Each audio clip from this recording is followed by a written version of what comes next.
This is Shagun. Welcome to Sky Trapper, a new education learning platform. आज हम पढ़ने जा रहे हैं द ईयर्स ऑफ डिप्रेशन। अभी तक जो कुछ भी हमने पढ़ा थोड़ा सा रिवाइज कर लें कि क्या क्या चीज़ें देखी। देन उसके बाद देखेंगे कि ईयर्स ऑफ डिप्रेशन क्या है। अभी तक हमने देखा कि वर्ल्ड वॉर 1 एंड हुआ। देन उसके बाद वीमर रिपब्लिक का फॉर्मेशन हुआ जर्मनी में। दूसरा point, effect of the war देखा कि वर्ल्ड वॉर 1 का जर्मनी पे क्या इफेक्ट थे। तीसरा पॉइंट हमने देखा कि इफेक्ट्स में इकोनॉमिक और पॉलिटिकल क्या क्राइसिस देखने को मिल रही थी जर्मनी में। और आज हम चौथा पॉइंट हमारा ये है कि किस तरह का year of depression. Last class में मैंने तुम्हें बताया था कि डेविस ने मतलब यूएस के इकोनॉमिस्ट डेविस ने अपना प्लान इंट्रोड्यूस किया था जर्मनी में, ताकि जर्मनी की थोड़ी सी इकोनॉमिक कंडीशन में स्टेबिलिटी आ जाए। थोड़ा सा उनको राहत मिल जाए, हम थोड़ा सा लोन दे देते हैं इनको। तो हमें ये देखना है कि आखिर डेविस ने इकोनॉमिक कंडीशन को इम्प्रूव करने के लिए अपना प्लान इंट्रोड्यूस किया, देन उसके बाद ये किस तरह का डिप्रेशन हमें जर्मनी में देखने को मिलता है। क्या ये वाकई में जर्मनी का डिप्रेशन है या फिर यूएस का है। तो 1923 में डेविस प्लान इंट्रोड्यूस हुआ। 1924 से लेकर 1928 इन 4 सालों में जर्मनी की इकोनॉमी ने काफ़ी हद तक इम्प्रूवमेंट किया था। काफ़ी हद तक स्टेबिलिटी आई थी जर्मनी के फाइनेंशियल कंडीशन में। लेकिन अचानक से ऐसा देखने को मिलता है कि यूएस की वॉल स्ट्रीट एक्सचेंज क्रैश हो जाती है 1929 में। अब सवाल ये है कि वॉल स्ट्रीट एक्सचेंज क्या है। इसको समझना बहुत ज़रूरी है, क्योंकि अगर ये नहीं समझोगे तो समझ में कुछ नहीं आने वाला कि क्या कैसे इसको क्रैश होने से डिप्रेशन क्या इकोनॉमी मतलब समझ नहीं आएगा। तो ऐसे समझो, वॉल स्ट्रीट एक्सचेंज यूएस की शेयर मार्केट है जिसको हम स्टॉक मार्केट भी बोलते हैं। सुना तो होगा। जैसे इंडिया में क्या होता है ना कि हमारी 2 ऑर्गेनाइजेशन है, बॉम्बे स्टॉक एक्सचेंज और नेशनल स्टॉक एक्सचेंज। दिमाग में रखना। अच्छा, फॉर एग्जाम्पल हमें शेयर खरीदने किसी भी कंपनी के, है ना। तो कंपनी को शेयर खरीदना है तो कंपनी अपने शेयर्स को सेल करती है। मान लीजिए कि हमने कंपनी का एक शेयर खरीदा 1 लाख रुपए में। एक शेयर हो गया मतलब हम 1% हिस्सेदारी हो गई, हम 1% हमारी पार्टनरशिप हो गई उस कंपनी के साथ। कल को अगर वो कंपनी प्रॉफिट करती है और उसका मार्केट वैल्यू बढ़ता है तो हमारी उस एक शेयर की वैल्यू डबल हो सकती है, ट्रिपल हो सकती है। आज जो हमने 1 लाख रुपए कंपनी को दिया है 1% शेयर खरीदने के लिए, कल को वो हमारे 1 लाख की वैल्यू 2 लाख हो सकती है, 3 लाख हो सकती है, बढ़ सकती है। इसके साथ साथ उसके साथ हमें इंटरेस्ट भी मिलता है। वो 1 लाख जो रुपए हमने पे किया है उसका इंटरेस्ट भी हमें मिलता है। ठीक, तो जो शेयर खरीदता है उसको भी फायदा होता है, जो कंपनी अपने शेयर सेल करती है उसको भी फायदा होता है।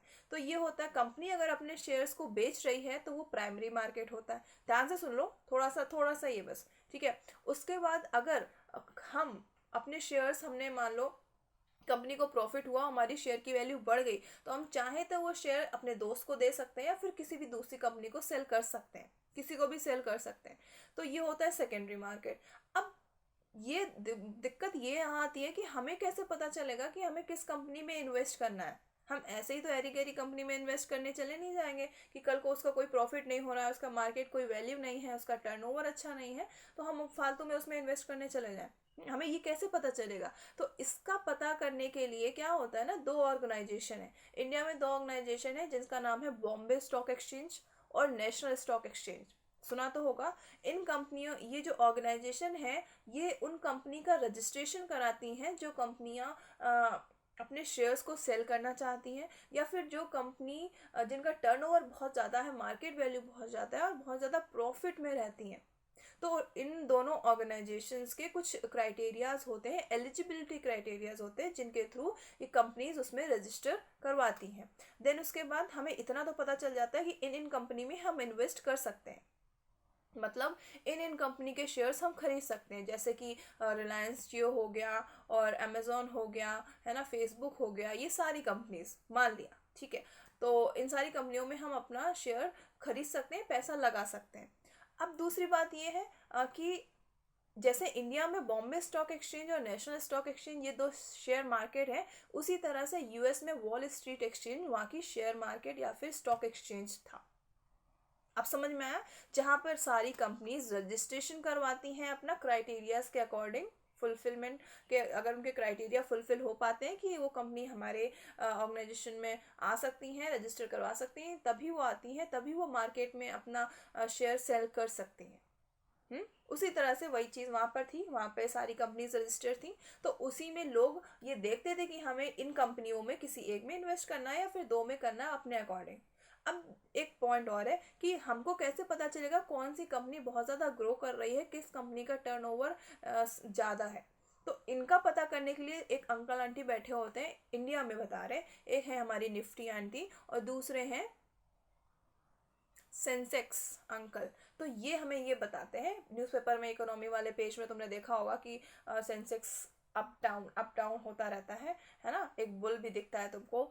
तो क्या होता है, वो हमें यही बताता है कि अब किस कंपनी ने कितना ग्रोथ किया, है ना, कल किस कंपनी का कितना मतलब कितना प्रॉफिट हुआ और उसकी वैल्यू कितनी हुई, ये हमें वहाँ से पता चलता है। तो वहाँ से जब हमें पता चल जाता है तो हम इजीली इन्वेस्ट कर सकते हैं अपना रुपया एग्जैक्ट जिस कंपनी में हमें प्रॉफिट हो। समझ में आ गई ये क्या वॉल स्ट्रीट एक्सचेंज क्या है? ये क्या है? ये वहाँ की यूएसए की शेयर मार्केट है, स्टॉक एक्सचेंज है, जहाँ पे कंपनी रजिस्टर होती हैं और लोग उनमें इन्वेस्ट करते हैं, इंडस्ट्रीज में इन्वेस्ट करते हैं। समझ गए? देखो समझना ज़रूरी था। चलो अब देखो वहाँ पे क्रैश आ गया। क्रैश का मतलब ये नहीं कि वो टूट फिट गई, ऐसा कुछ नहीं। क्रैश का मतलब ये हुआ कि जर्मनी यूएस में क्या था कि 1920 से लेकर 1929 का दौर बहुत ही ज़्यादा उनका इकोनॉमिक जो सिनेरियो था बहुत ही अच्छा था। बहुत ज़्यादा इंडस्ट्रियल एरिया बहुत ज़्यादा ग्रो कर रहा था, है ना। लोग ज़्यादा से ज़्यादा इन्वेस्ट करना शुरू कर दिए थे, कंपनीज में शेयर्स खरीदना शुरू कर दिए थे, क्योंकि क्या हो रहा था ना कि वहाँ पे मशीन्स की डिमांड बढ़ रही थी, जैसे हमारे रेफ्रिजरेटर है और फैन है, टेलीविज़न है। इन सब की डिमांड्स, मशीन्स की डिमांड इतनी ज़्यादा बढ़ रही थी कि इंडस्ट्रियल ग्रोथ बहुत ज़्यादा हो रहा था। इंडस्ट्रियल ग्रोथ बहुत ज़्यादा हो रहा था, कंपनी को प्रॉफिट हो रहा था, तो लोगों ने अपना इन्वेस्टमेंट करना शुरू कर दिया, शेयर्स खरीदना शुरू कर दिया। जिनको ये नॉलेज नहीं थी, शेयर मार्केट की कोई नॉलेज नहीं थी, उन्होंने भी अपना पैसा शेयर मार्केट में लगाना शुरू कर दिया, इस लालच में कि कल को कंपनी की वैल्यू बढ़ेगी तो हम जो आज रुपए लगा रहे हैं, 1 लाख रुपए लगा रहे हैं, क्या पता कल को 2 लाख हो जाए, 3 लाख हो जाए, लालच, है ना। तो मतलब लगा रहे थे, ये बिजनेस है, इसमें ऐसा कुछ नहीं है। तो ऐसा कुछ हो रहा था। जब बहुत दिन बाद 4 साल हुए, 5 साल हुए, 6 साल हुए, क्या होता है ना कि फिर किसी ना किसी चीज़ की वैल्यू कम होने लगती है। अब मार्केट में जब किसी चीज़ की सप्लाई बहुत ज़्यादा हो जाती है तो उसकी डिमांड कम हो जाती है, उसके डिमांड कम हो, अगर डिमांड नहीं भी कम हुई तो उसकी वैल्यू कम हो जाती है। जैसे कि हमारे यहाँ प्याज और आलू के दाम कभी घट जाते हैं, कभी बढ़ जाते हैं। तो जब सप्लाई ज़्यादा होती है तो दाम घट जाते हैं, और जब सप्लाई कम होती है तो दाम बढ़ जाते हैं। तो उसी तरह से यूएस में क्या हो रहा था, सप्लाई बहुत ज़्यादा हो गई थी, जिसकी वजह से डिमांड कम हो गई। डिमांड कम हो गई और प्राइजेस भी कम हो गए। जब प्राइजेस कम हो गए तो कंपनियां घाटे में जाने लगी, इंडस्ट्रीज़ घाटे में जाने लगी। और जब इंडस्ट्रीज़ घाटे में जाने लगी तो फिर जिन्होंने अपना इन्वेस्ट किया था कंपनी में, जिन्होंने शेयर्स खरीदे थे, फिर उनके शेयर्स की वैल्यू बढ़ेगी नहीं, वो तो लॉस में चले गए। इसकी वजह से क्या हुआ, लोगों को लॉस होने लगा। तो यहाँ से शुरुआत होती है यूएस के इकोनॉमी में डिप्रेशन आने की। और जर्मनी की तो ऑलरेडी थी पहले, वो तो थोड़ा सा लोन वोन मिल गया, लेकिन अब इनकी हालत और भी ज़्यादा ख़राब होने वाली है। समझ में आई इतनी बात? हम्म ऊपर से तो नहीं जा रहा? चलो जा रहा हो तो एक बार वीडियो को रिप्ले कर लेना, है ना। और देन उसके बाद क्या होता है कि जब यूएस की वॉल स्ट्रीट एक्सचेंज में घाटा हुआ, वहाँ की इकोनॉमी ख़राब हो गई, देन उसका सीधा सीधा असर हमें जर्मनी में भी देखने को मिला। और वॉल स्ट्रीट एक्सचेंज के क्रैश होने के बाद यूएस में क्या हो रहा था, लोगों को डर था कि अब क्या होगा जो उन्होंने पैसा लगाया है कंपनी में। तो देखो यहाँ क्या लिखा है, fearing a fall in prices, मतलब चीज़ों के दाम घटने के डर से people made frantic efforts to sell their shares. Frantic efforts, वहाँ के लोग फ्रेंटिक एफर्ट्स करने लगे। फ्रेंटिक एफर्ट्स का मतलब जो दिमाग में आ रहा था कि अपने शेयर्स बेच दो, है ना। मतलब होता है ना कि जब हम हड़बड़ा जाते हैं, हमारे दिमाग में कुछ नहीं सोचता और हम घाटे में चलने लगते हैं, तो हम जो चाहते हैं, मतलब जो दिमाग में पहले आता है वही करते हैं, वो सही है गलत हमें नहीं पता। तो लोग बस एक ही होड़ में थे कि हमें अपने शेयर बेचने, हमने जो पैसा लगाया एटलीस्ट वो तो हमें मिल ही जाए, है। तो लोगों ने अपने शेयर्स बेचना शुरू कर दिए। इतने शेयर्स बेचे कि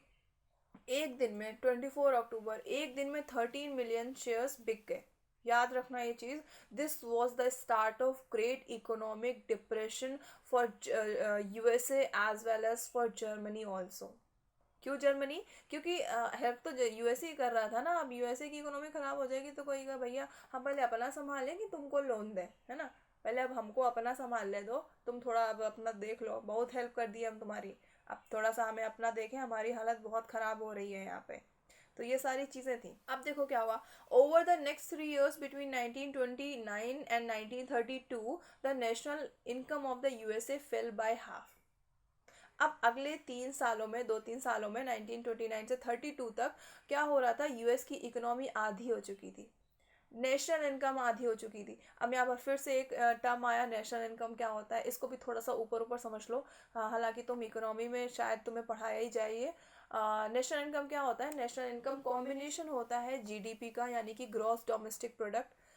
दूसरा होता है ग्रॉस नेशनल प्रोडक्ट। तीसरा होता है net domestic product and fourth one is net national product. ये 4 टर्म होते हैं जिनसे कि हम नेशनल इनकम आइडेंटिफाई करते हैं। अब ये 4 टर्म क्या होते हैं, इनको हम किसी दिन डिटेल में बताएंगे। फिलहाल अभी इतना समझ लो, जैसे कि जीडीपी यानी कि ग्रॉस डोमेस्टिक प्रोडक्ट। ठीक है, ग्रॉस का मतलब होता है टोटल, डोमेस्टिक का मतलब होता है घरेलू, और प्रोडक्ट का मतलब जो प्रोड्यूस होता है। तो डोमेस्टिक का मतलब, घरेलू का मतलब इंडिया की ज्योग्राफिकल बाउंड्री, जो इंडिया का जो एरिया है पूरा मैप में, उसके अंदर जो कुछ भी प्रोडक्शन होता है, उसका जितना भी उसके थ्रू जितनी भी इनकम होती है वो होती है क्या, ग्रॉस डोमेस्टिक प्रोडक्ट।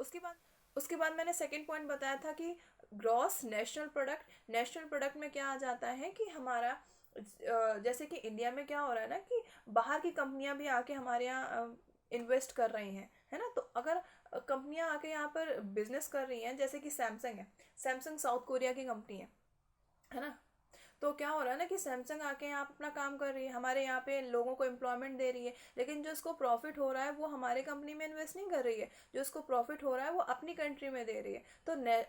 तो क्या हो रहा है, ग्रॉस नेशनल प्रोडक्ट में हम उसका जो प्रॉफिट होता है, जो बाहरी कंपनी हमारे यहाँ इन्वेस्ट कर रही है, वो माइनस कर देते हैं। जितनी भी आउटसाइडर हैं, जितनी भी फॉरेन कंपनीज हमारे यहाँ आके इन्वेस्ट करती हैं, उनका हम माइनस कर देते हैं, तो हमारा निकलता है क्या, ग्रॉस नेशनल प्रोडक्ट निकलता है। उसके बाद क्या होता है, थर्ड पॉइंट मैंने बताया नेट डोमेस्टिक प्रोडक्ट। फिर जीडीपी का नेट डोमेस्टिक प्रोडक्ट किया हमने, जीडीपी में ग्रॉस की जगह नेट लगा दिया, नेट डोमेस्टिक प्रोडक्ट। तो अब नेट डोमेस्टिक प्रोडक्ट में भी कुछ ना कुछ माइनस होता है। तो क्या होता है ना कि जीडीपी में जो भी प्रोडक्ट्स इन्वॉल्व होते हैं ना, उनकी वैल्यू कभी ना कभी कम ज़्यादा होती रहती है। तो कम ज़्यादा के अकॉर्डिंग उनमें से कुछ माइनस प्लस होता है, जिसकी वजह से हम क्या निकाल पाते हैं,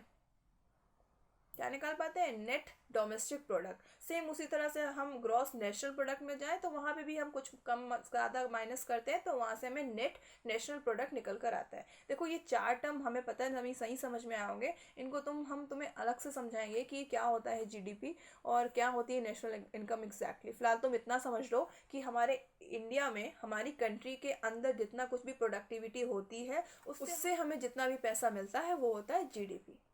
इसीलिए कहते हैं जीडीपी अगर हमारी बढ़ती तो इसका मतलब ये होता है कि हमारी इकोनॉमी इम्प्रूव कर रही है, हमारे यहाँ अनएम्प्लॉयमेंट नहीं है, और हमारे यहाँ इंडस्ट्रियल ग्रोथ बहुत ज़्यादा है, हमारे यहाँ प्रोडक्टिविटी बहुत ज़्यादा है। अगर इकोनॉमी हमारी, अगर जीडीपी हमारी बढ़ रही है और अगर जीडीपी डाउन हो रही है, तो इसका ये दिखाता है कि हमारे यहाँ पे अनएम्प्लॉयमेंट बढ़ रहा है, इंडस्ट्रियल सेक्टर ग्रो नहीं कर रहा है और प्रोडक्टिविटी भी घटती जा रही है।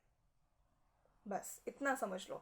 तो वही नेशनल इनकम वहाँ पे यूएसए में क्या हो रहा था कि वहाँ पे भी इंडस्ट्रियल एरिया फिर डाउन हो रहा था, है ना। प्रोडक्टिविटी भले ही ज़्यादा हो रही हो, लेकिन उसकी डिमांड नहीं हो रही थी मार्केट में, उसकी वैल्यू कम होती जा रही थी, जिसकी वजह से वहाँ की जीडीपी, वहाँ की नेशनल इनकम में इफेक्ट आया, आधी हो गई वहाँ की national income.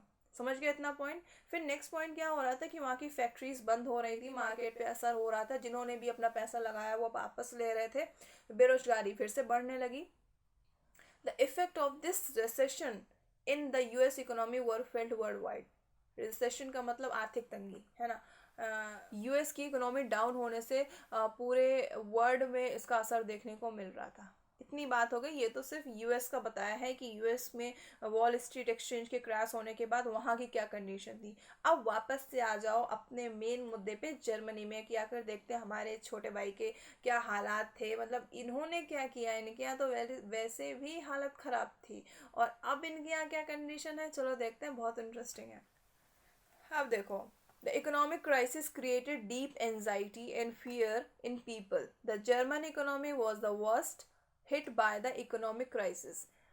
German economy obvious है, इस पे तो असर पड़ेगा ही। जो बेचारा लोन दे रहा था वही लुट गया, तो अब इनको इनका क्या होगा? अब ये देखो, इनका बहुत बुरा हाल हुआ है।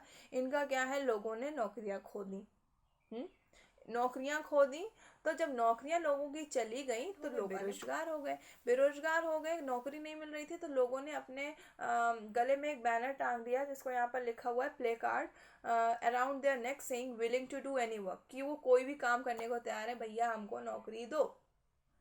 ऐसा था। और जिनको काम नहीं मिल रहा था वो अपना कोने कोपचे में बैठ के खेल रहे थे, इधर उधर मुंह लटकाए बैठे हुए थे, है ना, कि भैया अब हम बेरोजगार हो गए, क्या करें, है ना। कोई नुक्कड़ में बैठा है, कोई कहीं कहीं बैठा है, कोई बतिया रहा है, कोई कुछ कर रहा है, मतलब सब शौक में थे, है ना। और जिनको इन सब में भी कोई इंटरेस्ट नहीं था तो वो अपना चोरी चपाटी में बिजी थे। क्रिमिनल एक्टिविटीज बढ़ गई थी। अब भैया अपना पेट भरने के लिए वहाँ के लोगों को कुछ तो करना पड़ेगा ना, तो उन्होंने ये सब क्रिमिनल एक्टिविटीज बढ़ गई, लोगों ने चोरी करना शुरू कर दिया, लूट मार करनी शुरू कर दी।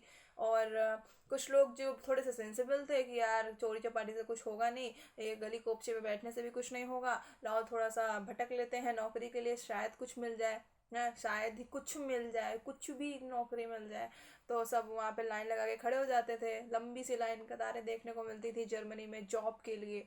तो ये तो कंडीशन था अनएम्प्लॉयमेंट का, कि लोग बेरोजगार हो गए, जिसके कारण वहाँ पे क्रिमिनल एक्टिविटीज़ बढ़ गई, लोग सड़कों पे दिखने लगे, इधर उधर नल्ले घूम रहे थे, है ना। लोग बैनर अपना लग टांगे थे कि हमको कोई भी काम चलेगा, कोई भी काम चलेगा अपने को। तो ये सारी कंडीशंस थी वहाँ की। इसके अलावा क्या था, मिडिल क्लास स्पेशली जिनको पेंशन मिलती थी, जिनको सैलरी मिलती थी, मंथली सैलरी मिलती थी, वो टेंशन में आ गए भैया।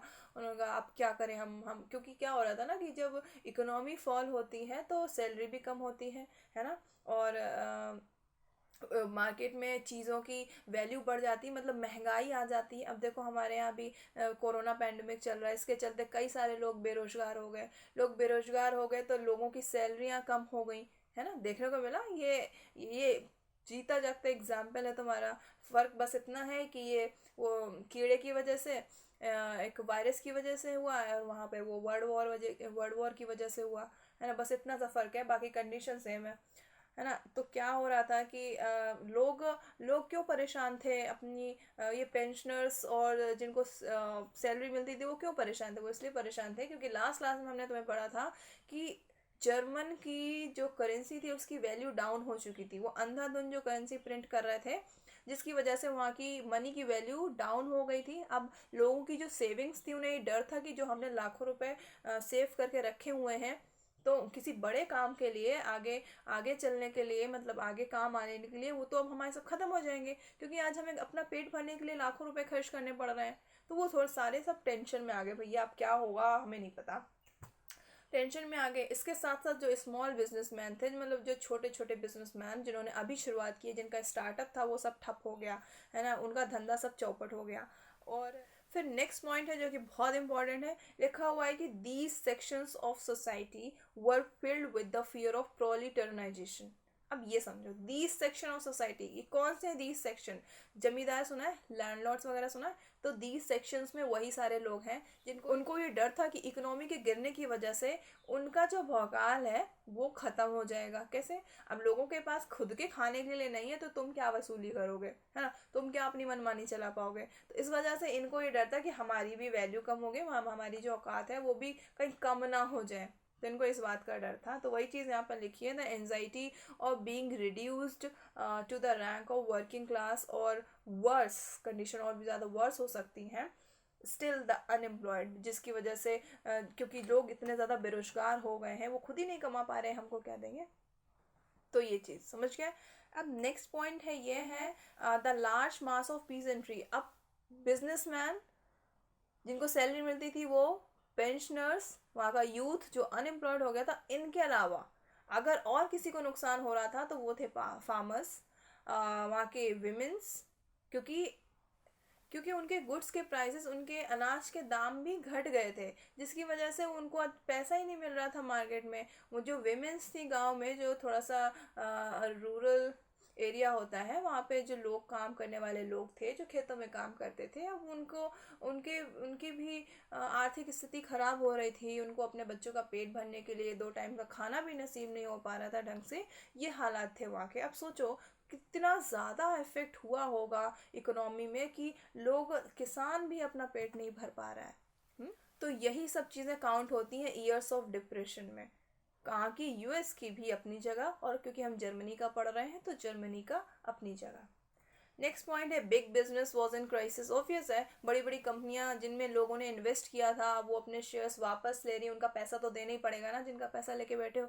तो उनका उनका बिजनेस भी मतलब चौपट ही हो गया था एक तरह से समझो। है 1932 तक industrial production was reduce to 40%। 1929 से शुरुआत हुई थी ना, 1932 तक इनका जो इंडस्ट्रियल प्रोडक्शन था वो 40% रिड्यूस हो गया 40% ऑफ द 1929 लेवल। मतलब अगर 1929 के से कंपेयर करें तो अगले 2-3 सालों में 40% प्रोडक्टिविटी में रिडक्शन।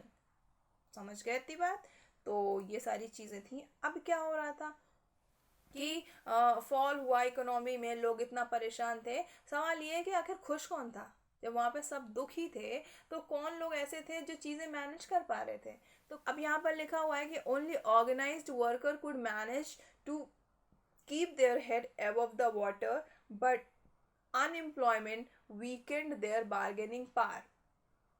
सिर्फ और सिर्फ जो मैनेज्ड वर्कर्स थे जिनको लगता था कि हाँ आज नहीं तो कल हमारी इकोनॉमी अगर इतनी तेज़ी से ग्रो कर रही है तो क्या पता कल ये फॉल हो, है ना, कल इसमें गिरावट आए, क्योंकि कोई भी चीज़ अगर तेज़ी से आगे बढ़ती है तो वो नीचे भी गिरती है ना। ऐसा इंडिया में भी हो चुका है 2-3 बार। हमारी यहाँ की भी इकोनॉमिक कंडीशन कई बारी गिरी है, खराब हुई है। वो तो शुक्र है फाइनेंस मिनिस्टर का जो कवर अप हो गया। तो वही चीज़ यहाँ पर लिखी हुई है कि सिर्फ कुछ ही वर्कर्स थे जो उनको लगता था, थोड़ी सी समझ थी इकोनॉमी की, मार्केट की, कि आज नहीं तो कल मार्केट डाउन होगा, तो वो चीज़ें मैनेज कर रहे थे। लेकिन हाँ फिर भी वो अब बार्गेनिंग वाली जो पावर थी उनके हाथ में, अब वो सब कुछ नहीं कर पा रहे थे। पॉलिटिकली टू वीमर रिपब्लिक तो वैसे भी फ्रेजाइल था, क्योंकि वीमर रिपब्लिक नया नया बना था, उसको भी सपोर्ट नहीं था। लोग उसमें भी खामियां निकालते थे, बोलते थे वीमर रिपब्लिक के कॉन्स्टिट्यूशन में छेद है, आई मीन डिफेक्ट है। सुना है ना थाली में छेद वाला? तो ऐसे ही लोगों ने वहाँ पे कहा कि वीमर रिपब्लिक के कॉन्स्टिट्यूशन में छेद है, मतलब डिफेक्ट्स हैं। जैसे कि उन्होंने कहा कि पहला पॉइंट यहाँ पर जो भी हम बोल रहे हैं वो यहाँ पर लिखा मिल जाएगा। पहला पॉइंट इन्होंने कहा कि जो कोलिजन होता है गवर्नमेंट्स के बीच में, जैसे अपने आप बोलते हैं गठबंधन की सरकार, दो पार्टी मिलके गठबंधन की सरकार बना लेती हैं, तो उसी तरह से इनको लगता था कि जर्मनी में दो पार्टीज मिल जाती थी और कोलिजन गवर्नमेंट बना लेती थी, जिसकी वजह से इम्पॉसिबल टास्क जिसमें मेजॉरिटी मिलना मुश्किल होता था उसमें भी इनको मेजॉरिटी मिल जाती थी। तो इनके नज़रों में, ऑपोजिशन के नज़रों में, ये एक डिफेक्ट था वीमर के कॉन्स्टिट्यूशन का।